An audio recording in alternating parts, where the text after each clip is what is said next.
guys, it's me again, Gorang 27 TV. Guys, dito ako sa sanitarium. Ayan yung sanitarium guys. So, nakikita nyo.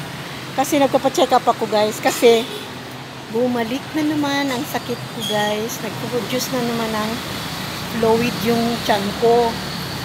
Eh, Diyos ko, grabe ang ano ngayon guys sa hospital. Kasi kailangan naka-face mask ang lahat pag pumasok ka doon. Bawal lang walang face mask. Eh, wala pa yung doctor ko guys. Kaya iniintay ko muna. Kasi, intay ko muna siya. Dito na lang ako mag-iintay sa kantin nila. Dahil ano nga guys, nakakatakot dun sa loob. Dahil nga, malay mo baka may COVID na naman. May ano na ako sa may COVID. Kaya may kantin naman dito guys na ano, mga tindahan ng ano, hintayin ko yung doc ko. By the way guys, this is the second time around sa pag-atake ng ano ko guys. How to say that? Itong sakit ko. Well, prayers lang talaga. Manalig lang talaga na gagaling pa ako. If ever na hindi nagagaling, eh kung graduate na dito sa mundo, eh di graduate, ang importante, alam ko yung puntahan ko. Diba? Kasi hindi naman tayo nagtatagal sa mundo eh. Ang ano lang, kasi buhay pa, o sige, gagamot, kung may papagamot, pag wala na, okay na, ganun lang. Kasi it's nag-swelling na. Excited pa naman ako. Sabi ko mag-vlog na ako eh. Kasi gumaling na ako. Tapos ang ending pala eh. Ito lang pala. Hindi pa rin ako gumaling. Kaya sus guys, pray for me guys. Nagagaling talaga ako. Kasi para naman naka-vlogs pa ako ng marami guys. Alam mo guys, may sasabihin lang pala ako ha. Kasi ano, yung chismis ba guys na nasa puno ako ng mangga ng simbahan at ang simbahan na lang ba ang nagpapakain sa akin. Tigil-tigilan nyo naman yan. Hindi naman ako ganyan kakapalak ha. Na pinayagan na nga akong tumira dun sa ilalim ng puno. Sila pa mag-shoulder ng pagkain ko. Ano ako? Abusado? Hindi naman eh. Hindi naman na ganun eh. Walang katotohanan yan. Ngayon naman, natulingan ka pa namang Christian na nagkakalat. Mahiya ka naman. At the same time, mayaman ka naman. Tsaka hindi naman ako kumatok sa bahay mo, humingi ng kahit sambuting na bigas. Wala naman akong inagrabyadong tao. Wala naman akong inano ng tao. Eh kung ayaw nyo nakita akong nakakariton, edi kumikit kayo. Hindi lang naman ang ano dyan eh. Walang basagan ng trip guys. Kasi hindi naman ako nang molestya ng kahit sino eh.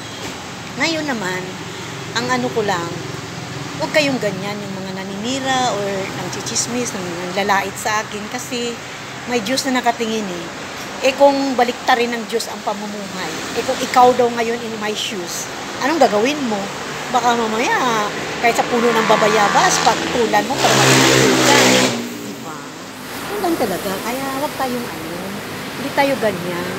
Kasi kung ako nga, naabuso nga, hindi nga ako mahabuso, nag-abuso ko eh. Wala akong pakialam hanggang sa kamatayan. Hindi ko anuhin yan. Kasi, bahala na ang Diyos maningil. Alam naman niya, nakikita naman niya. Alam niyang katotohanan. Kaya siya ang maniningil sa lahat. Kasi, ang judgment ng tao, tao lang yan. Pero ang judgment ng Diyos, kahit magtatago ka sa ilalim ng lupa, babalatan ka pa rin ng Diyos. Dahil sa ginawa mo, sinaktan mo ang tao. Ganun lang ka naman kasi. Kaya nga, ano lang talaga. Ngayon pupunta. Ito yung ano nila guys.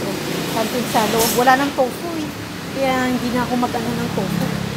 Puntahan ko na yung doc ko guys kasi baka nandyan na siya. So guys, ganito lang muna ang vlog natin ha. Kasi nga, ano eh.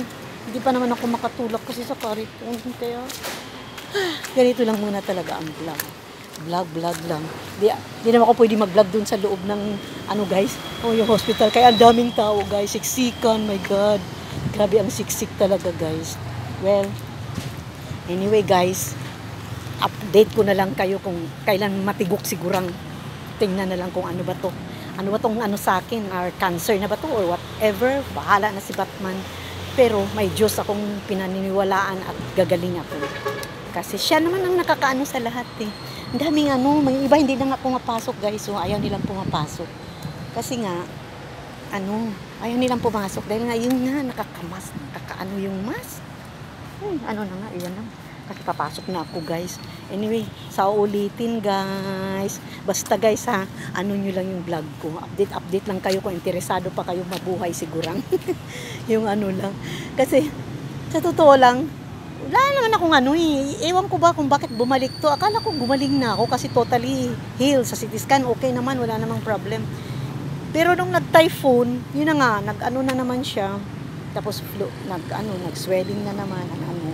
Eh, hindi naman tayo doktor. Kailangan ipapacheck up at patingin kung ano talaga kasi may bleeding and fluid na namang lumalabas. Kaso nga lang, wala pa yung doctor ko na mag-ano sa akin. Kasi may ano ako eh, doctor talaga akong nag-check na sa akin. Matagal na siyang doctor ko na mabait siya guys. Isa rin siya ng, ano ng Diyos na mabait talaga. Sabadista siya guys. Shout out sa'yo, Dr. Dr. Flores. Kasi mabait talaga siya. Alam niyo, nagbablog ako guys eh. Kaya sabi nga niya, grabe yung ginagawa mo. Ibang ano din. Eh, sabi ko nga, napagkamalan nga akong sira ulo eh. Pero hayaan mo na. Kahit sira ulo ko sa tao, hindi man ako sira ulo sa Diyos, kaya okay lang. Anyway guys, matahaba-haba na to. Update ko lang kayo sa sunod guys ha. Sa ulitin guys.